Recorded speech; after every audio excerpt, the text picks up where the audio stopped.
Good evening, everyone. So I understand the government has issued advisories for people to stay home. So thank you for being good Indians and disobeying authority and coming in person this evening. And to those of you online, hello. Now, I also want to say a word of support and thanks to the Asia Society.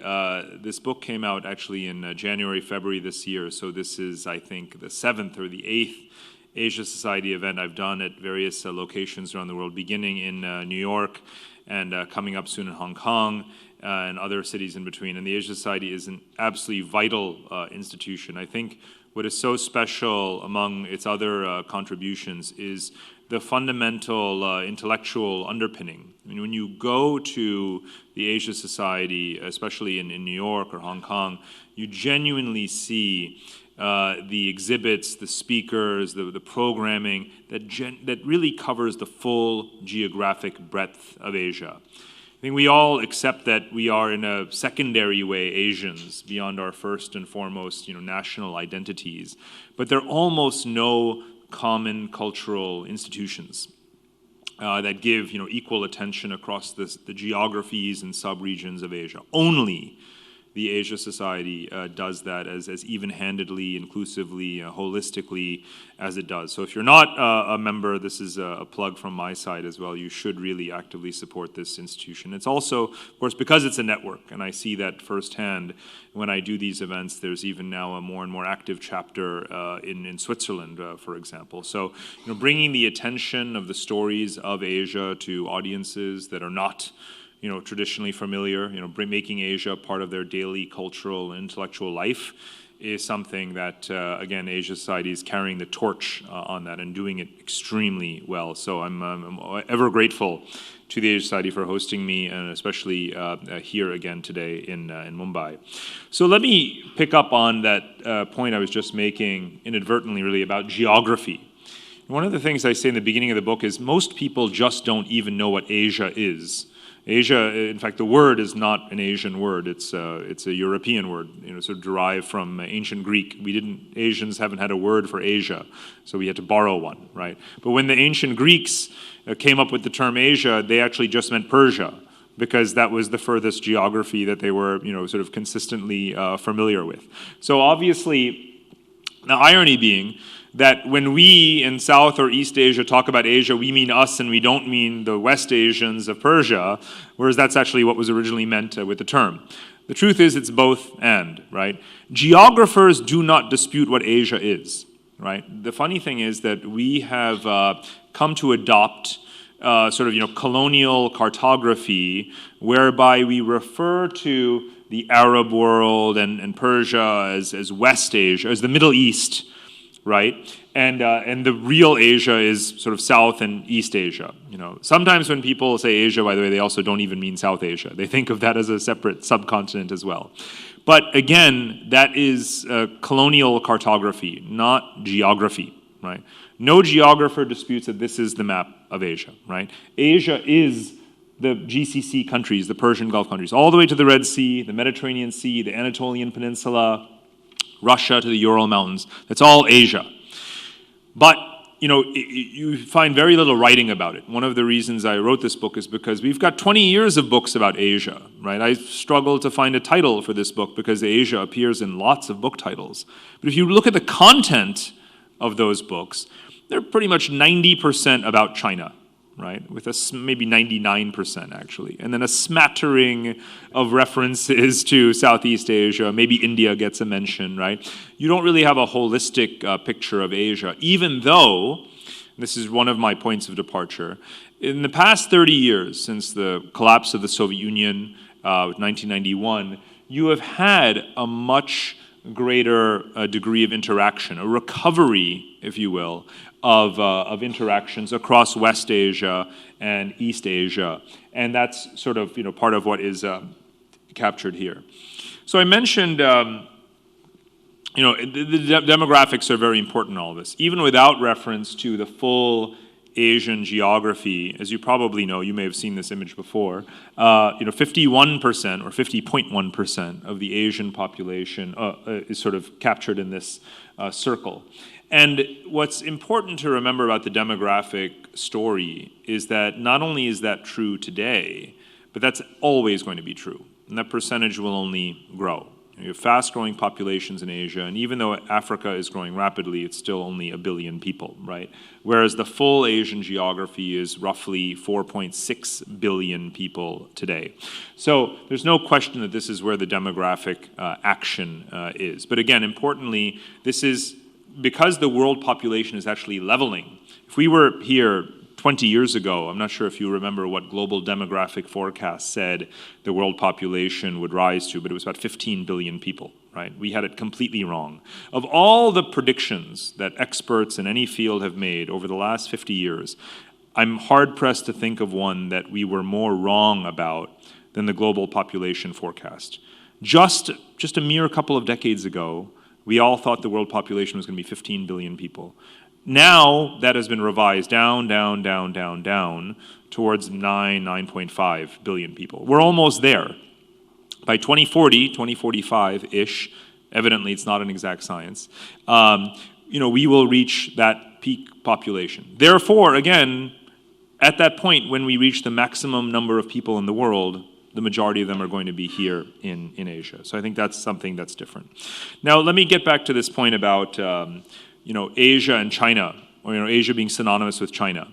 That, again, rests on a very false understanding of Asian economic history. So I wanted to retell that story in this book. And the story begins, of course, not at all with China.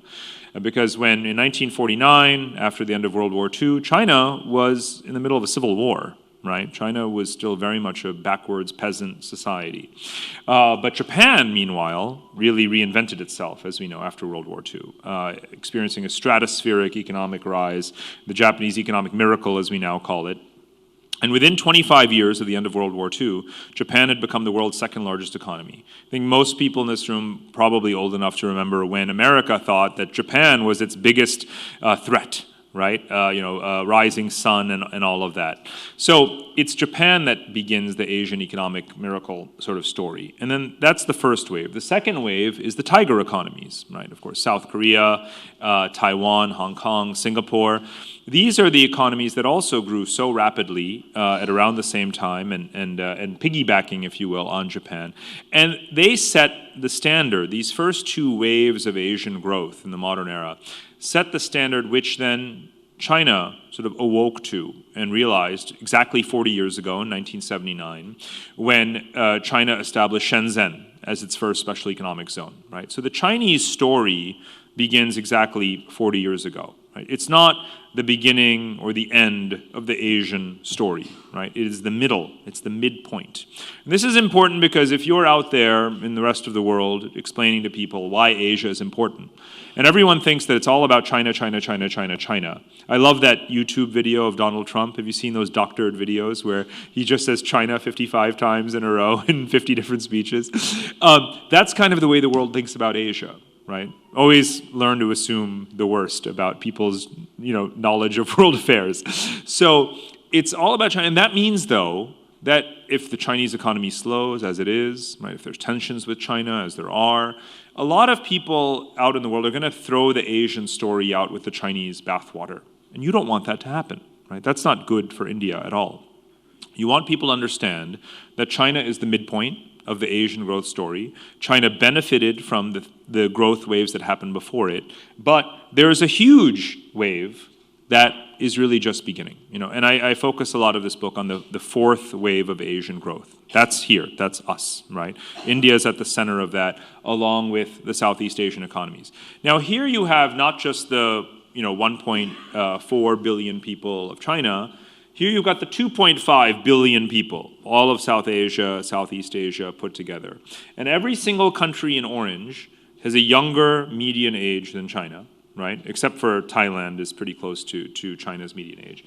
Faster growth rates, younger populations, attracting so much foreign investment, right? So this region, it's time for this next wave of Asian growth to have the stars aligned, to have its moment kind of in the sun. And that is sort of what's happening right now. But of course, it's not one country, right? It's more than a dozen countries, so they don't speak with one voice.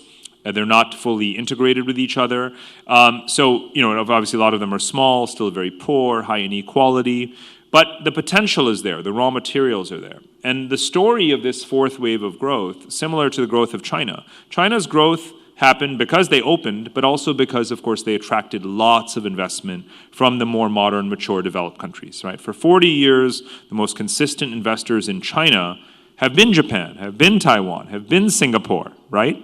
Now here, what we see happening is that you have the Japanese here. If you're in Vietnam, you can see the huge presence of South Koreans. In Thailand and other countries, it's also the Japanese, right? So there's a pattern whereby the rich and modern and developed countries start to invest in and sponsor the rise of the developing economies. And that's why it's important to understand economics as a regional phenomenon and not as a phenomenon of just competing national blocks. All we hear about all day is trade war this and trade war that, and it's this, I don't know, like a jigsaw puzzle or a risk board version of economics that is sort of first grade level, which is kind of where the Trump administration is in its academic pedigree.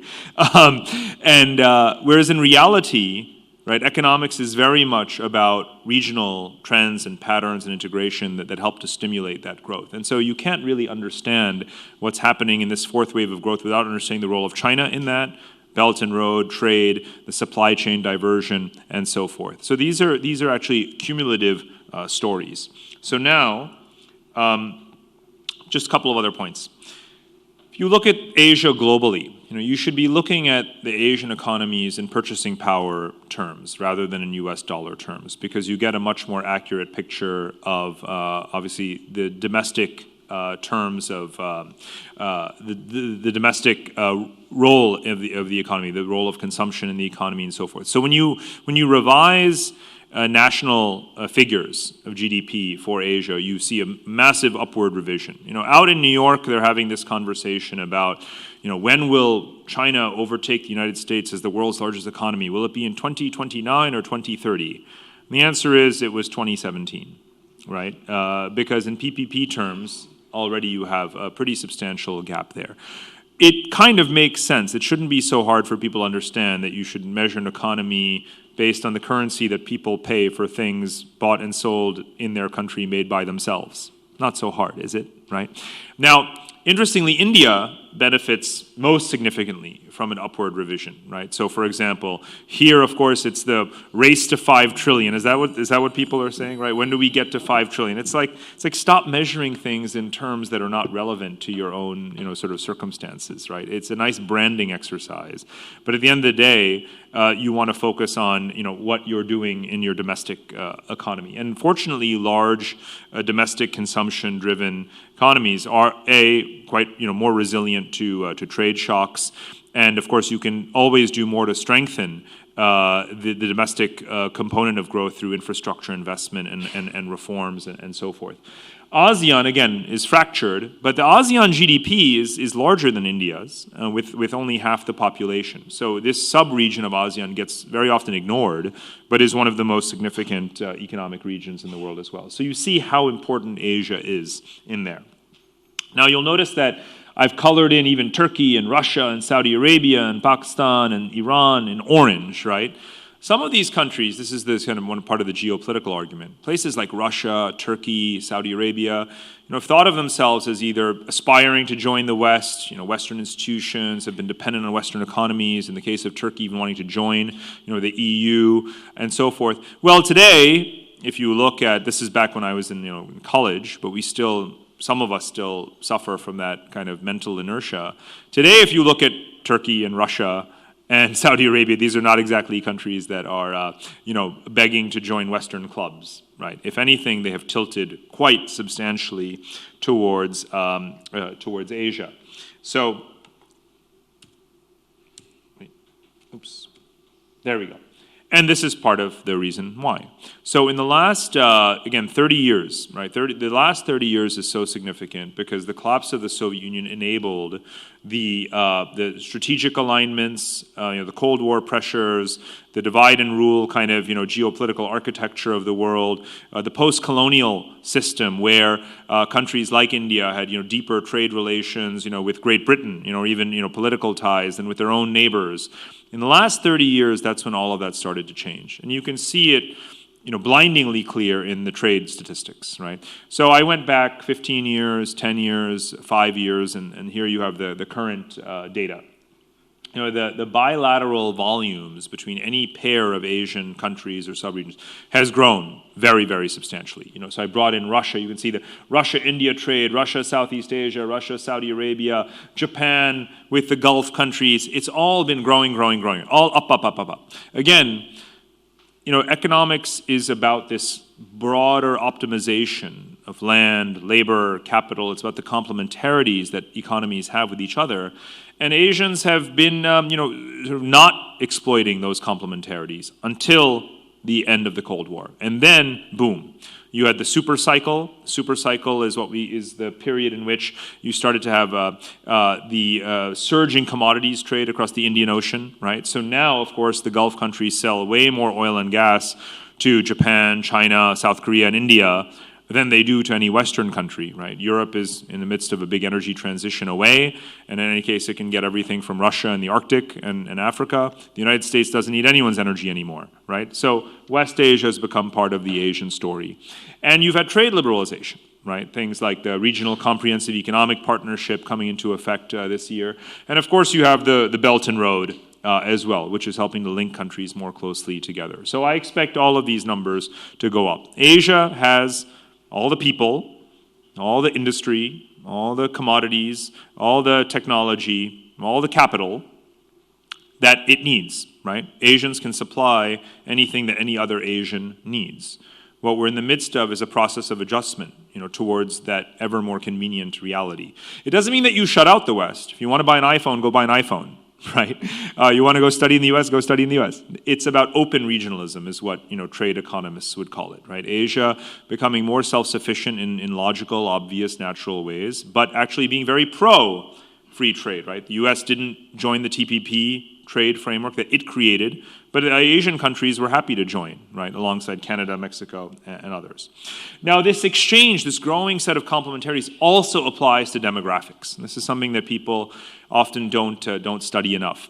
Because, sometimes when we look at Asia, we say, oh, Asia is aging, right, so rapidly, because they see that Japan is aging, which of course it is, and they say China is aging, there's a caveat to that, and Korea is aging. But remember that Asia also has lots of young people, right? It's not just the oldest, but also the youngest region of the world. And China is, not just a country that's aging. When you have 1.4 billion people, you don't just have old people, right? We forget that China, which is the orange spike on the left, China also has more young people than any other country in the world, right? Because by definition, half its population is below the median age. So it still has 700 million able-bodied people age 45 and under. And hopefully you're not immobilized as soon as you hit 46, right? And of course the spike next to it is India, where you can see by the gray line a much younger median age, very large youth cohort as well.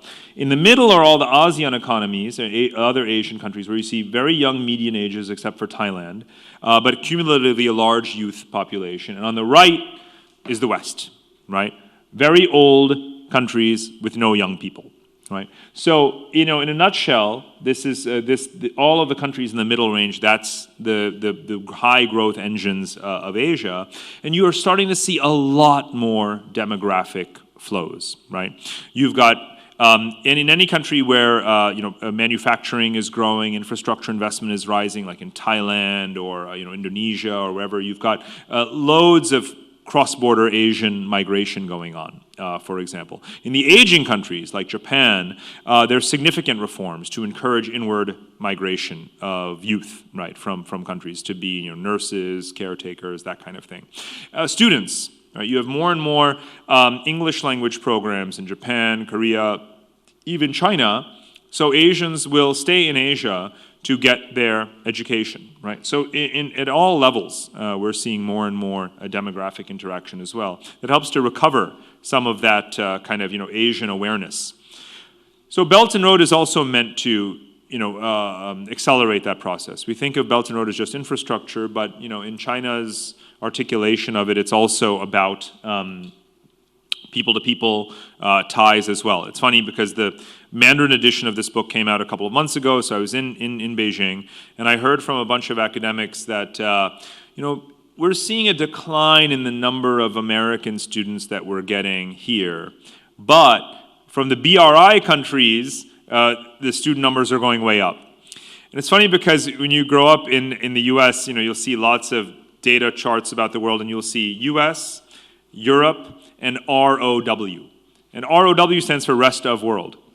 So in the Chinese map now, you've got China, Europe, America, and BRI, which is, for them, the rest of the world, because you have like 100 countries that are members of BRI, and to them, that's everyone else.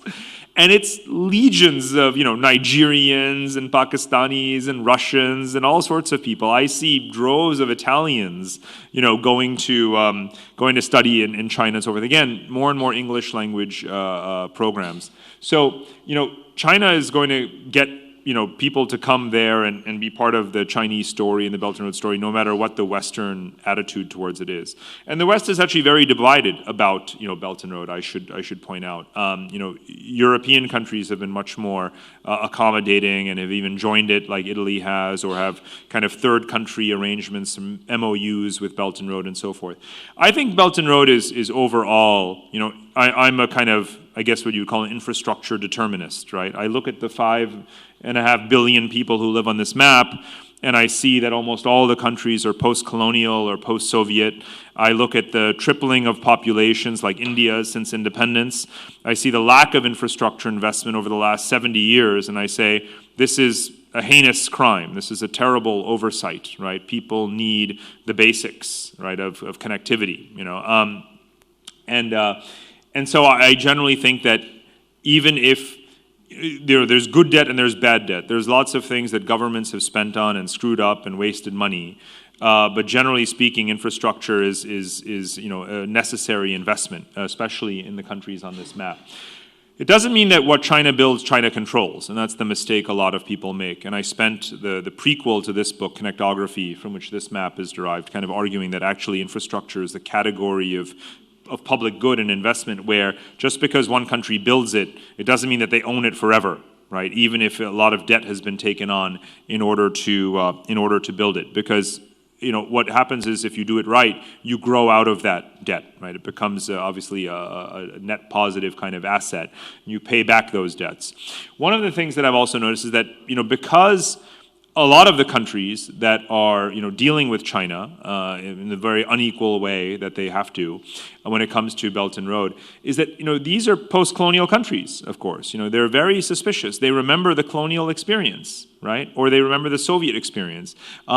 They don't want to suffer the new colonialism. The more we tell these countries to watch out for colonial or neo-colonial debt traps, the more that awakening is cemented, and they go back to China and say, hold on, let's do this differently. We don't want $30 billion of debt. We don't want all Chinese workers. Let's make sure that this is done in a way that benefits us. So what you see, rather than portraying China as the new British East India Company, what you see is that one by one, China is actually, here we go. China is being forced to negotiate, and to sort of, modify its relationships, and what I see, and you don't have to read all these details, but country by country, you can't say that China is indebting these countries, it's taking them over, it's controlling their, economies and so forth. Just not true.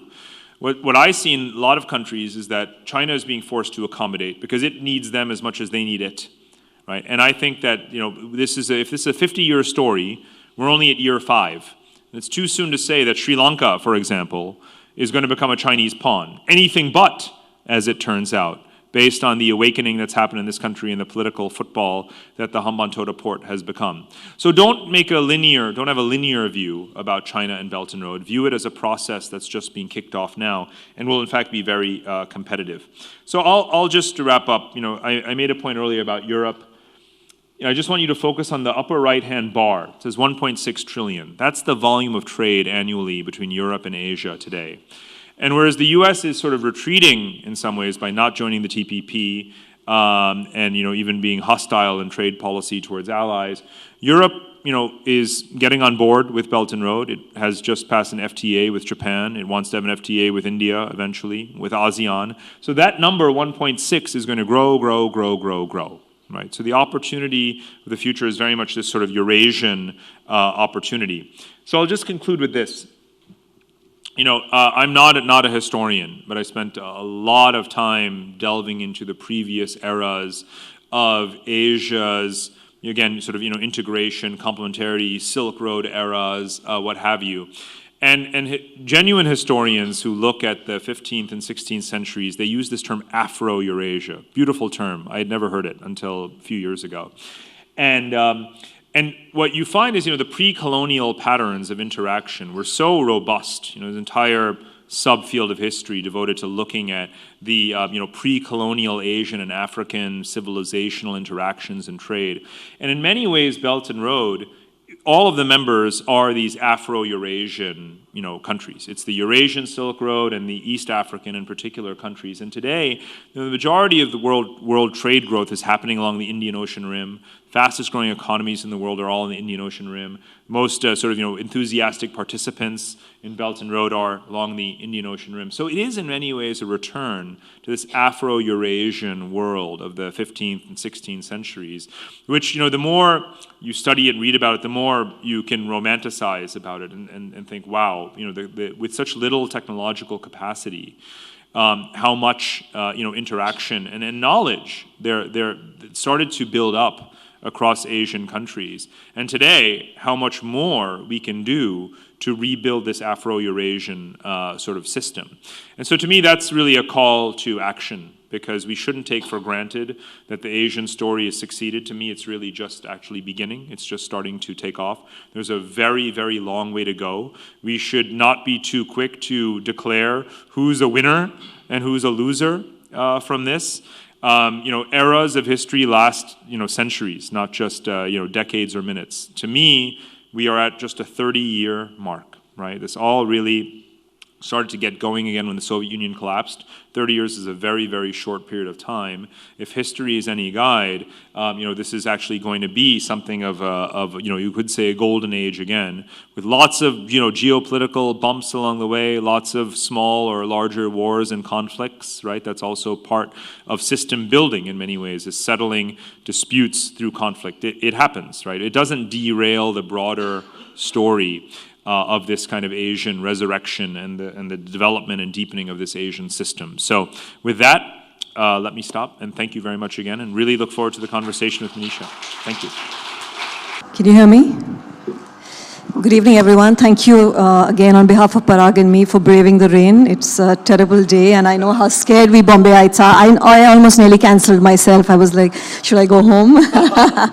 But thank you for coming. So Parag, let me start by asking you, through my 27-year career, I've heard politicians, journalists, media economists all talk about talk about Asia and the rise of Asia in a common way as a continent which has great future potential. And I, as an investment banker too, have sold Asia the same way.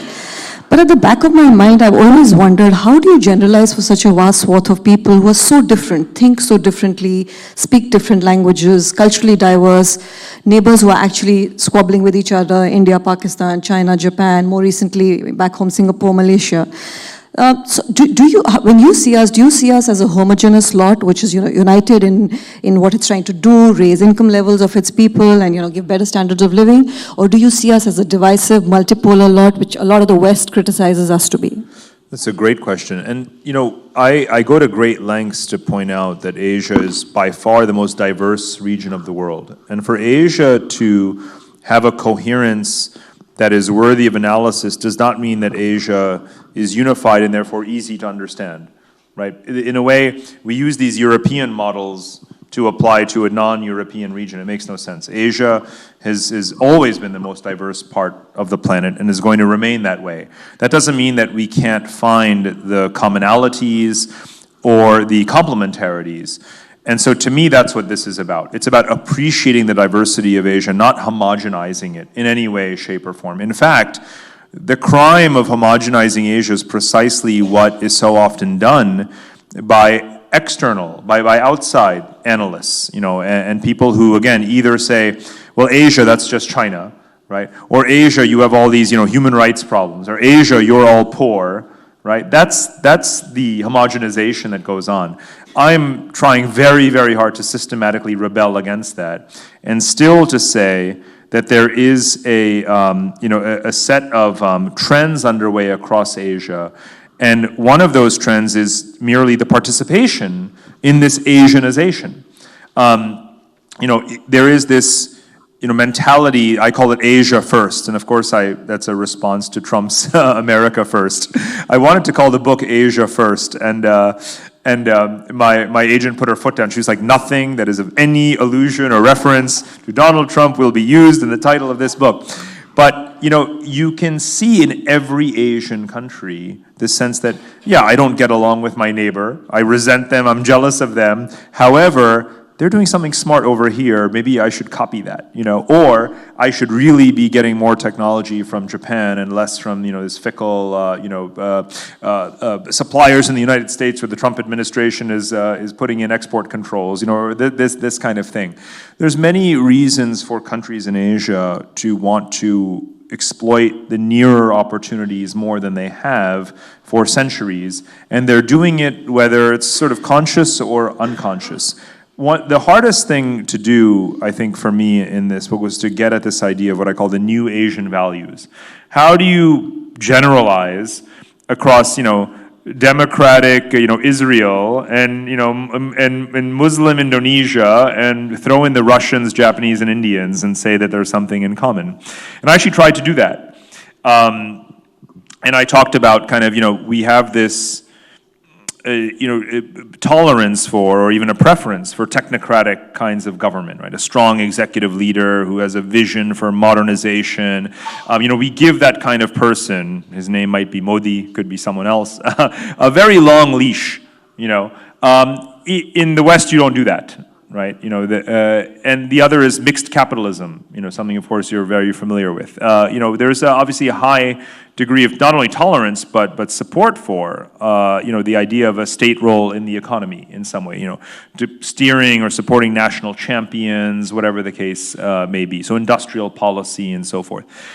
The third is what I call social conservatism. It's kind of incremental liberalization, not a sort of anything, anything goes, say whatever you want kind of thing. And you can see this with internet regulation policies and so forth. So it's difficult to generalize about Asia, and I don't want to generalize about Asia, but I want to say that there's a very, very high degree of learning going on across Asian countries that just doesn't get almost any attention. Maybe it's not sexy, and so forth, but it's perfectly logical that people would see what's happening right next door and to learn lessons from it. And this part of the book I wouldn't have written or even understood or known about if I hadn't relocated to Singapore a couple of years ago. But at the Lee Kuan Yew School, we have boatloads, plane loads of Indians, Chinese, Kazakhs, Saudis, Japanese, Indonesians arriving every single week, coming for boot camps on how to run a country. The biggest countries in the world come to the smallest country in the world to learn how to run their country. I know, because I teach those seminars, and so do all the faculty. And they do their tour of the Urban Redevelopment Authority and this ministry and that ministry and this university. So there is this huge amount of Asian kind of cross-border Asian psychology developing through all of this bilateral and multilateral diplomacy and visiting, and I think that's a positive thing. Just going back to one of the slides, as you said, more than 60% of the world's population lives in Asia. It's going to be the case. Do you at some stage believe, or some level believe, that we've just become too populous to manage and forget growing? We have this perpetual debate in India, right? That should there be a more federal style of government? Because is it really even possible for the center to implement the kind of changes?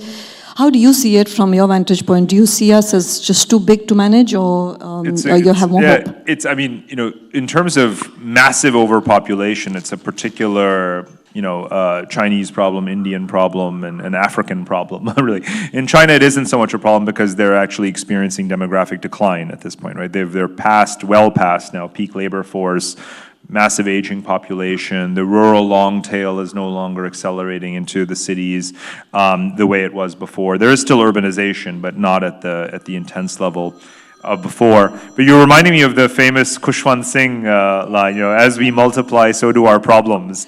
And there is that debate in India, where people have said, the demographic dividend, right, is this lovely term that people love to use as if it's an automatic phenomenon. Just having lots of young people is always a good thing. But, you have to have a much more complex approach to these questions than we used to, because now you have to factor in labor automation. This is not the 1970s where you just push young people into factory towns and that automatically generates growth, and you, lo and behold, become a middle-income country, and you follow this lovely linear pattern from an agricultural to industrial to a services economy. It's all been disrupted. I think everyone in this room ought to know how little new net job creation there is in the BPO sector in India. We've counted on BPO to create whatever hundreds of thousands of jobs a year, and now I think it's zero. This is not exactly helping the agenda of creating 4 million new jobs a year. So is a demographic dividend a good thing? Well, no, not if you can't put it to work, right? And that's got to be the number one priority. So there are either sectors or specific demographics or portions of the population that are not, being, well, adequately, cared for, gainfully employed, trained, educated, and then they can become lost cohorts, and that happens in lots of countries. I'm sure you're all familiar with what's been happening in the Arab world in the last 10 years, right? So I think that, there's two views of this. The demographic dividend argument has started to fall a bit flat. Right? If you're not creating lots of jobs for them, that's more of a liability than an asset. And this is, again, something that China has done wrong and right. The one-child policy helped for a while, and then you start to shrink a generation, you get everyone to work that you need to, but then suddenly your dependency ratio begins to expand. Demographics is the hardest thing, right, as I was saying before, to forecast, and it's also something that is very dangerous to tinker with. You actually led into my next question, which was really what you just said. The last 2 decades was really about the Western countries building up these large supply chains in India, China, Vietnam, really cashing in on the low-cost labor. Now that arbitrage is going away. Wages are rising in our part of the world. Second, as you said, automation and productivity. The model that worked for the last 2 decades is not going to work for us in the next 2 decades. How do you see it? Do you see Asia as being prepared for this new world, which is really about automation, about skills of workforce being upgraded? Do you see us being competitive? Do you feel positive? A lot of us are struggling, right? Because this whole Make in India was meant to be this very large platform of replicating a little bit of what China did. But I don't think that delta remains. I mean, just 20% of the goods that roam around the world are now going from low-wage countries to high-wage countries. So how do you make sense of this, Parag? It's a great question again. And, I often get asked, what was the most interesting sort of thing you learned along the way in researching this book? And the answer to that question is the answer to yours, which is that I had not appreciated the extent to which Asian countries have already transitioned into being services economies. Again, we have this idea in our head that you go from being an agricultural society to industrial era of employment, you get the bottom rungs of the supply chain and intermediate goods assembly, and then eventually, as you become richer, you become a middle income or wealthy country, and you have urban services economies and so forth, right? And again, that completely is broken down in a good way. So for me, the most interesting thing that emerged from the research is that just the data on the economic composition of almost all Asian countries, except for the commodities exporters, which of course are always going to be majority, basic industries driven. It turns out that even some of the poorest Asian countries, including India, are already majority services economies in terms of share of GDP, more than 50%. Right? So they're not following this pattern that you don't become a services economy until you become a rich, middle-income country. We're already services economies, right? Now, not only is the wage arbitrage still working to some extent, meaning just about every net new manufacturing job created in the world is in Asia, right? Robots are there in China and elsewhere, and even increasing here. So in terms of the number of jobs created in each new automotive factory in Thailand or Indonesia, it's less than if that automotive factory were built in 1980, but it's still there, right? So all the new manufacturing work in the world is still happening in terms of human labor in Asia. It's Africa that won't get any of it, right? Because by then all the robots will have taken everyone's job. But for now, Asia's still getting all of that. But it doesn't depend, Asian countries do not depend on that work the way they did in the 70s and 80s. As a share of GDP, it's already much less than it was, because it is already about urbanization, digitization, financialization in India. Even in poor countries like Vietnam, Indonesia, that's where the growth is. It's already in the services sector. So in other words, the economic structure, the composition in terms of share of GDP resembles a Western society, right? Like even a European country, even though they're much poorer. And that's where you see the potential to continue along with these platform technologies that are universal, rapidly spreading. You see the data, and you see this certainly in your work. I mean, the percentage of the population that has access to financial products, because of the apps, online platforms, mobile banking, all of these things, right? You would expect these things, in our orthodox theory, these things don't happen until you have buying insurance. We used to say $8,000 US. Until that time, people don't buy car insurance. And now it's like 2,000, right? Because these things are now priced in cents, and in pesa, right?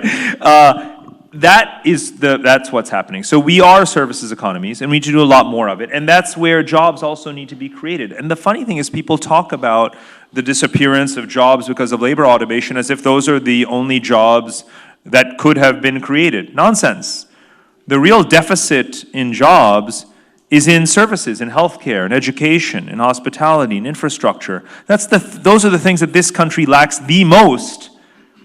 And robots don't do those things, and they're not going to do those things. So our problem is not a technological one. It's not an economic one. It's a political one, right? Where are our priorities? Because you could create millions of jobs where they're needed in education, millions of jobs in healthcare, right? And advance the services economy and have higher wages in those areas. It's a political choice not to do them, and instead to talk about robots taking jobs that no human being wants to do anyway. So the whole debate, to my mind, is apples and oranges. So I read that you not just travel in offices in organizations like this, but you also backpack through the region, right? And when you backpack through the region, do you actually see huge disparities in Asia? Do you see the very rich coexisting with the very poor, countries in different stages of development? Does that worry you at some level? Do you feel at some level we are probably doing what, have this whole concern which the West has in terms of just a backlash that's happening today? Are you worried on that? I mean, coming just now as you did from Bandra to here, you saw the largest slum Dharavi and you see the high-end apartments, and we're all coexisting at this point. But at some level, is there a concern that we shouldn't go, we need a more egalitarian model for it to be sustainable? No, it's a great question. I meditated on this a lot in the book because the whole inequality debate that has sort of obsessed the Western public and literature and media, tends to be conflated with the global priorities. And quite frankly, I just don't think that's true. And I know that quite a few analysts have sort of, articulated this position, and there's a narrative forming that says, hold on, let's not lose sight of the fact that poverty is the real issue here, right? You're not going to reduce inequality just by raising a marginal tax rate on super rich, right? The only way is to raise the floor. And raising the floor is the much bigger problem in Asia. because of the 5 billion people in the region, at least 2 billion, are still considered extremely poor. But when I travel around Asia, I don't see, therefore, that people are obsessing about inequality, even though inequality is high. If Asia were a country, it would be by far the most spectacularly unequal region of the world. I think I point this out in the book. In America, they obsess about inequality. The richest state median income is Maryland, near Washington, D.C., $60,000 US dollars per capita median income. And the poorest is Mississippi, $30,000, 2 to 1. That's considered a savage degree of inequality. And now look, now if Asia were a country, you'd have Singapore and Brunei over here, and you'd have Myanmar and East Timor over here. Guess what that income gap is? It's like 40 to 1. Okay, so the world has never seen inequality the way there's Asian inequality. Where's the revolution? Right? Where's the Occupy Wall Street? That's just not what our problem is, right? Because in America, you don't have 2 billion poor people. So let's keep our eye on the ball here. I quite frankly have a very significant academic beef with the Western economists who have made everything about inequality when that's really not the global problem. To me, poverty is the problem. And what I like about many Asian governments and thinkers is that they haven't lost that focus. They say, look, poverty, this is the way a business person might put it, not me, but they would say, poverty is an opportunity, right? What about all these disconnected people? We have to, get them connected plug them into the grid, get them in the economy, make them consumers, right? That's a positive attitude towards the stark reality of poverty and as a consequence, inequality. So I like to see that proactive approach that says, hey, don't forget the fact that actually we could be growing more, right? We are still very, our economic composition is still very narrow, and we have a lot of work to do. Therefore, we want to focus on reducing poverty. And I think that is the correct a fiscal and policy attitude towards this question. So your message to Asian leaders really will be focused on growth, and the inequalities will, to some extent, simplistically take care of themselves. Well, you will grow out of this problem. Yeah, growth can be, engineered though, right? I see over the last, 15, 20 years, you can look at a lot of emerging markets that have been darlings, but they manufactured their growth through, very loose credit. You can see this in, Turkey, Brazil, or whatever, but these bubbles kind of burst.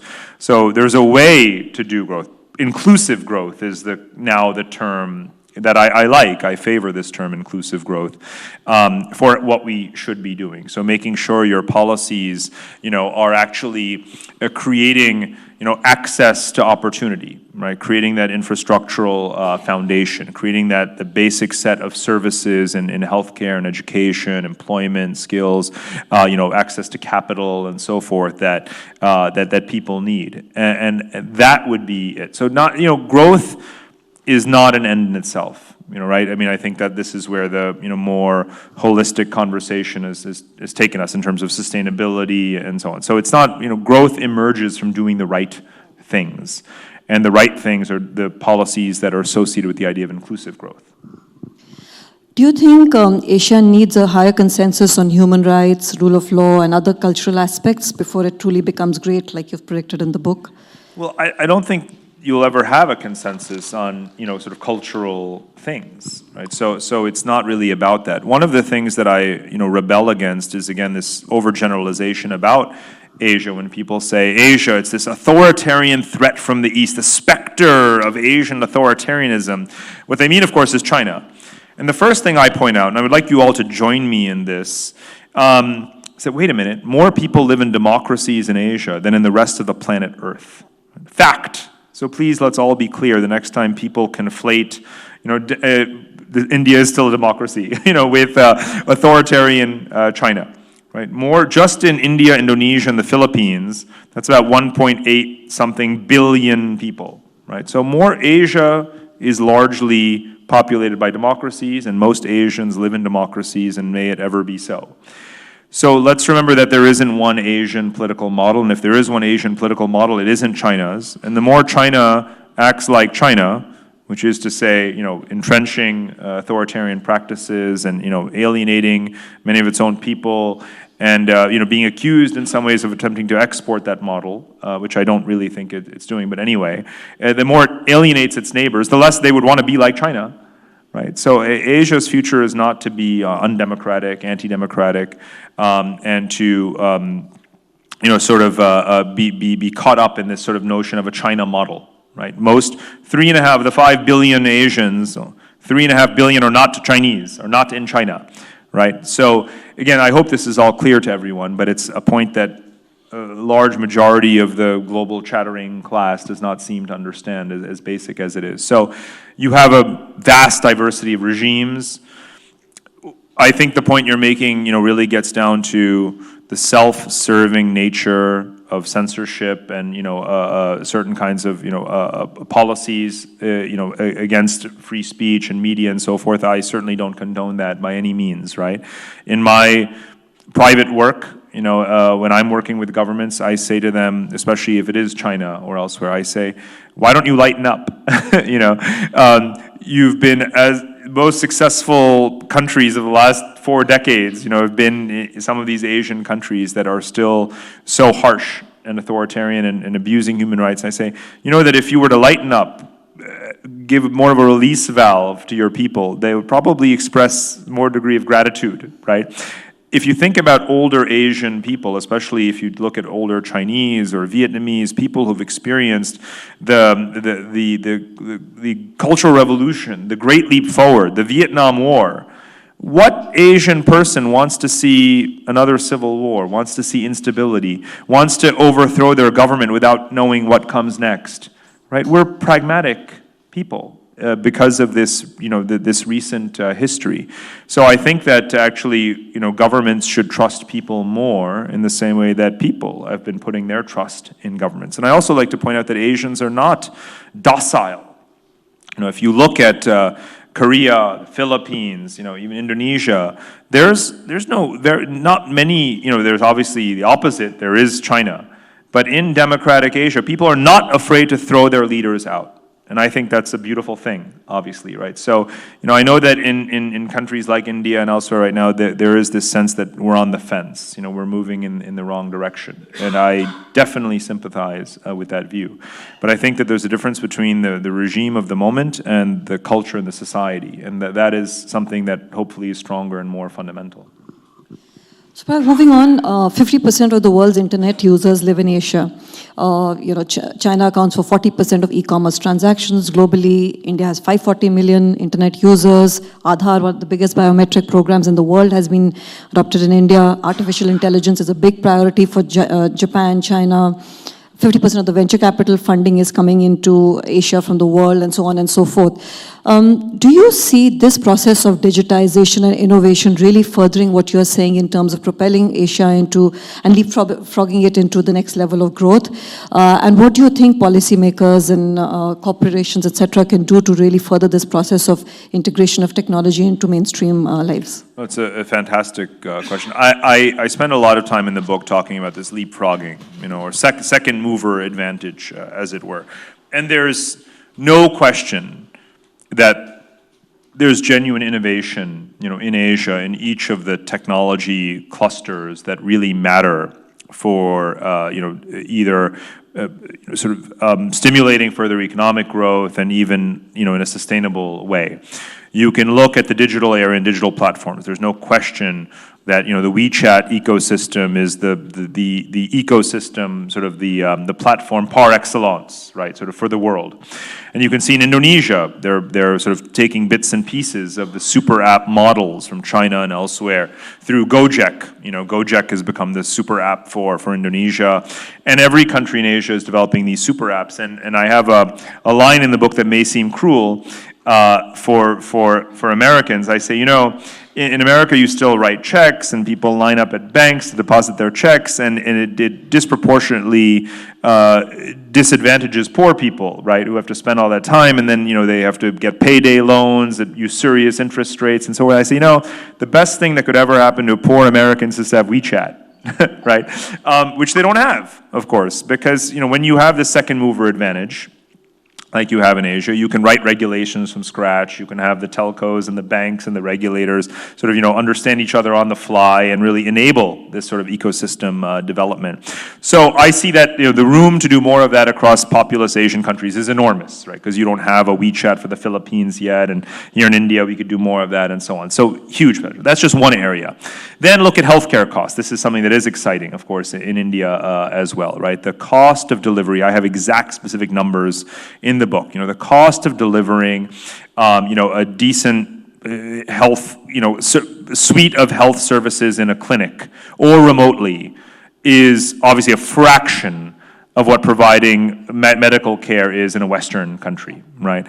And so even poor Asian countries like, say, Indonesia, India too, can push for this legislation to have universal access to basic health care for populations, even in remote areas. Amazing. Absolutely amazing. And this is indigenous innovation. Health Cube is an Indian sort of thing, right? Then you can look at off-grid power. You can look at the biomass. Now, what's happening with the solar, solar technology, other things in the biomedical space. So in every single technology cluster, you can see that there are Asian leaders innovating, building national champions, commercializing, spreading across borders. SoftBank is helping, of course, with a lot of this. That's happening. So, and as you say, whatever the category is, even when it's mobile phone penetration, internet usage, which is like low-hanging fruit at this point, penetration is still not as high as it could be. It's not universal. It's not 100%, right? It's still a long way to go. So, in other words, by focusing on this, the way the private sector is and some governments are, we're getting, moving faster and faster towards that universality. But again, still billions of people that are not yet connected. So is that a reason to be, on the whole, optimistic about the domestic, economies and the growth opportunities across Asia? Of course it is. It's enormous reason to be positive. And that's why, there's blips and there's trends. Right? I mean, there's corrections in our statistics and projections around growth in India, downward, China, downward. But look at the bigger picture. Look at the upside that is inevitably going to be harnessed, and it's huge. Moving to the corporate sector, Asia's created some world-class organizations, tribals like Samsung, Hyundai. China's created world-class banks like CIC, ICBC. Singapore created a world-class bank like DBS from a small country. How important has the role of these corporations been in the Asian growth story? And do you think, to some extent, they're unsung heroes? I don't know if they're unsung heroes in the sense that, if you're in Korea or Japan, I mean, Toyota and Samsung pretty well, right? So that the model of building the corporate city, the kind of, the full supply chain ecosystem in one geography has been a critical part of your country's rise, and it still is obviously a critical, factor in these countries' economic foundations. And the thing is, again, those started out, poorer, they're smaller countries and so forth. China has done it in a big country way, but it's hard to replicate that. Could there be more of that in India? Of course, right? But in some ways, no one has stopped India from doing it. This is some of, there's a pretty long list of own goals in India, right? Things that should have been done better and haven't, sort of, where's the Alibaba of India and all these kinds of things. And again, it could be regulatory, it could be, capture, it could be the lack of quality infrastructure. I always say, Alibaba, we talk about as $400 billion or whatever company, but Alibaba couldn't have become Alibaba in China were it not for the national infrastructure platform. You can't promise to deliver anything anywhere in the country in 24 hours unless you have really good airports, roads, railways, and so forth. So you can't have an Alibaba. You can't have an e-commerce company as successful as Alibaba in India until you have all the bricks and mortar too. So we talk about these companies as if they're wireless and tethered and digital and point and click and order. Well, no,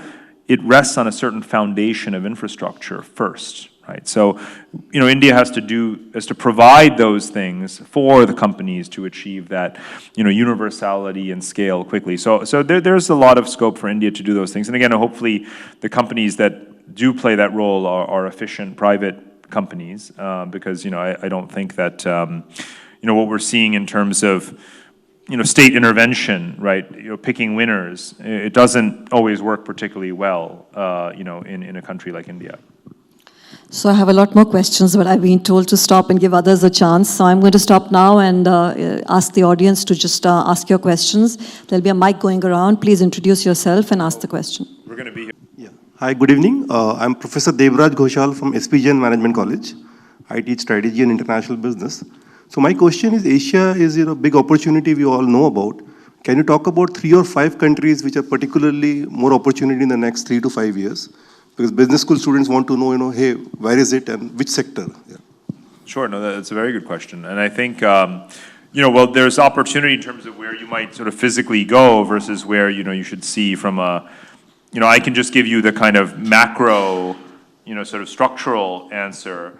But what I've seen, obviously, with the, as I said earlier, the trade war has really accelerated the diversion of supply chains into ASEAN, so much so that there's now talk about labor shortages in ASEAN countries, which are very large, like Indonesia, Thailand, Vietnam. Imagine these countries of more than 100 million people having labor shortages with their young populations and full employment. That's how much work there is, and these countries are very open, to new trade liberalization frameworks and so forth. So there are those countries like the Vietnams and Thailands and Indonesias and so forth that are really in that sweet spot. So there's no question that they're going to see very strong growth. You also have, consensus in those countries about where policy needs to go in terms of infrastructure and education and so forth, social policy. So I think that, these mid-size, countries are going to do very, very well in the coming years. Again, this just happens to be that confluence of factors that are really driving these economies forward, no matter what the global conditions. Good evening, I'm Sheba. I'm a consultant, and I've been following the Scandinavian nations in terms of the renewable energy space a lot. Now, looking at Asia specifically, Japan is quite a leader in this market. What do you think is India lacking in terms of maybe learnings or probably even adopting any policies per se in the same space, and something that we should probably learn from Japan itself? Sure. I mean, every large economy with, a lot of now, oil, gas consumption, coal, obviously, and so forth, could learn a lot from countries that use these resources either in extraction or consumption in a more sustainable way, right? So whether it's carbon capture storage, whether it's in the broader alternative renewable space, nuclear power and lower cost and efficient reactors. Obviously, there are things that can be done. A lot more can be done in solar in India, even solar mass. So using solar cells to capture air, fresh water. Biomass obviously is a big opportunity in India. So there are things that you can learn from Japan, things you can learn from China, right? Low-cost electric vehicles, all these sorts of things. I mean, India should be, the technologies are all out there at this point, right? I mean, obviously, there's refinements going on in every single area, but there's, at some level, no excuse for applying the knowledge that we have, whether it's coming from Japan or from the US or Europe and elsewhere, to be adapting our energy systems and moving towards lower carbon kinds of economic models. And then there's things that India itself obviously could do based on the resources that it has available. And so, definitely looking at obviously the air pollution in Indian cities and the CO2 emissions and so forth, a very, very long way to go in terms of what India needs to do to adapt its economy. Parag, firstly, congratulations. I think it's a fascinating book. But I have a less rosy view about China. I think the view that you presented, which is the Belt and Road being a benign apparatus, is actually exactly opposite to the view that India holds for a variety of reasons. And I wouldn't mind you giving a reaction to this. The essence of Belt and Road is about China's overcapacity. and then it trying to impose its own dynamic on other nations. And as you rightly pointed out in the 4 phases of approach, the worry we have in India is that China's way of life, which is top-down, dictatorial, authoritarian, is going to be imposed on the rest of Asia. And we, for sure, as India, are going to oppose that. So any views on that? No, I mean, obviously I'm very familiar with the Indian perspective on Belt and Road, but it's obviously very parochial. Belt and Road actually, exporting Chinese overcapacity is really just a convenient, sort of excuse. It's just a convenient sort of step along the way. It's not the principal motivation. The principal motivation for Belt and Road is the Malacca trap. Right, the fact that China has to import the vast majority of its commodities through the Straits of Malacca and has to export the majority of its finished goods through the Straits of Malacca. That is the beginning, the middle, and the end of the motivation for the Belt and Road Initiative. In other words, it has nothing to do with India. It has nothing to do with being becoming a new neo-mercantile and neo-colonial power. All of these things that we accuse China of doing. It's pure geography, right? So it's completely secular in its origin.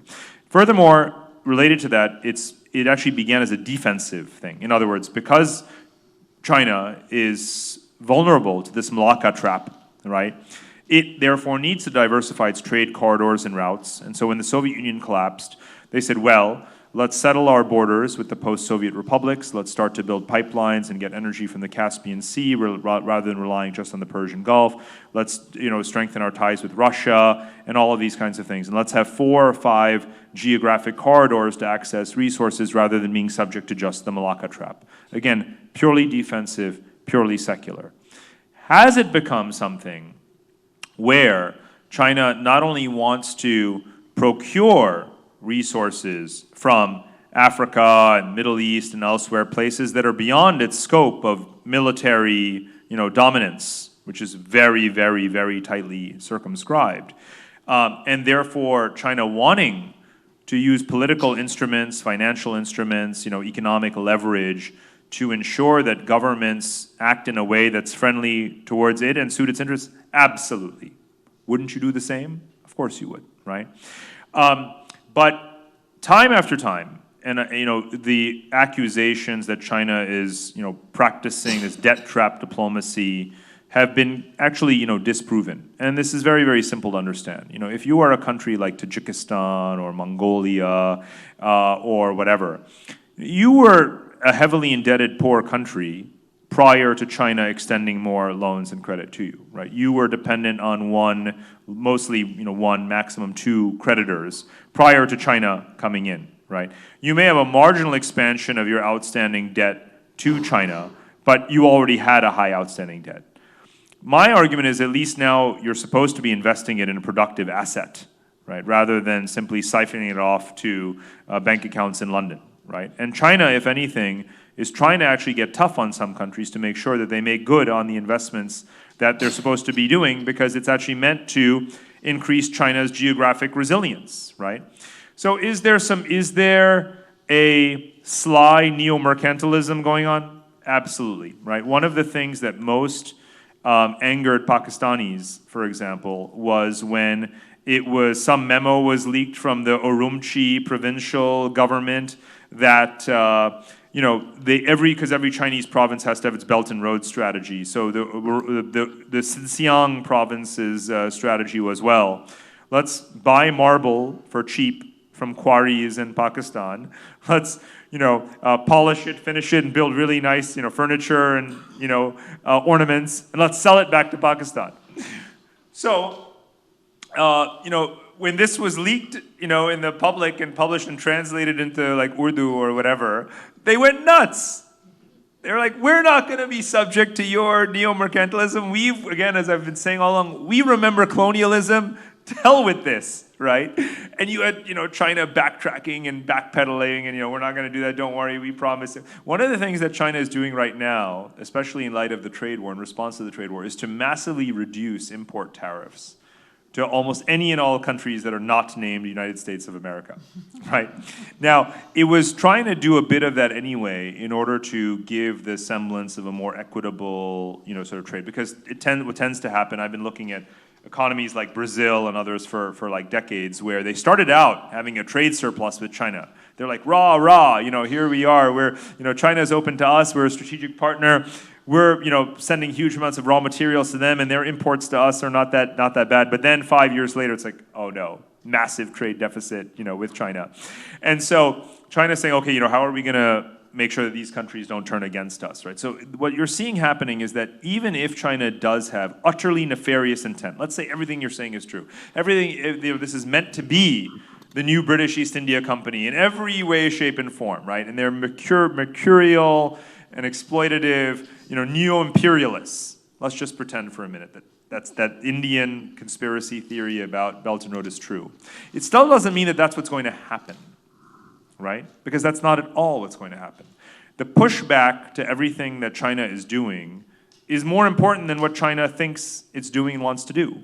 And that's where you see the importance of what's happening in Sri Lanka, right? You think you've got a port. It's like, let's say the Chinese were thinking, yes, we build this port, we've trapped the country in debt, they were about to default, we've got this 99-year lease, let's start sending some nuclear-armed submarines there. Woohoo, right? We're going to control the Indian Ocean. All it takes is one election in Sri Lanka to rip all your plans up, right? And then Prime Minister Modi can show up in Colombo, and suddenly, the next sets of deals are going to go to India, and you'll never have a pro-Chinese government in Sri Lanka again, right? So you don't make a linear projection of these things. Countries where you see Pakistan, where you see China dominating, will turn against, China. The first sets of deals and contracts will go to Chinese, but as they mature and gain confidence and reduce their debt and achieve investment grade, the next set of deals will go to countries with higher standards, right? And higher quality, right? You'll start to see that too. So this is, again, a 50-year story. I have used the word multipolar earlier. If I can just remind you, my central argument is that 4,000 years of Asian history, Asia has almost always been multipolar.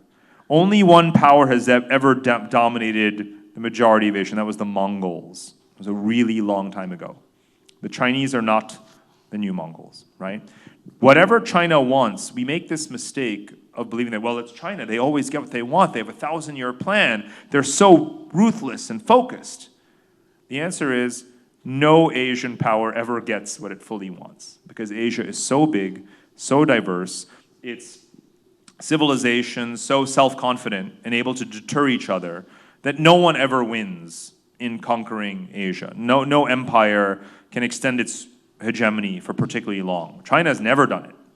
The Japanese failed miserably, and the Mongols were nomadic, right? We don't have any nomadic civilizations anymore.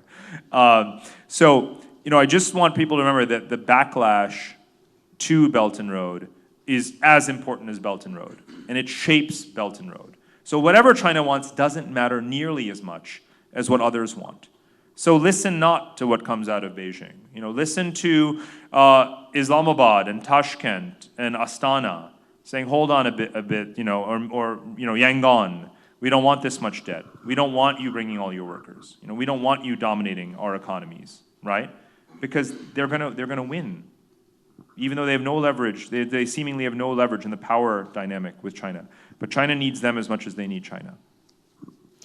Thank you, Parag, and thank you, everyone. I don't think we have time for more questions, and I can assure you all your questions will be answered in this book, copies of which are available outside. I read the book myself. I couldn't put it down, so I highly recommend each one of you take a copy as you go. Thank you, Parag. Thank you for a really stimulating conversation, and look forward to writing more books, and more power to you. Thank you. Thank you. Thank you so much. Thank you, everyone.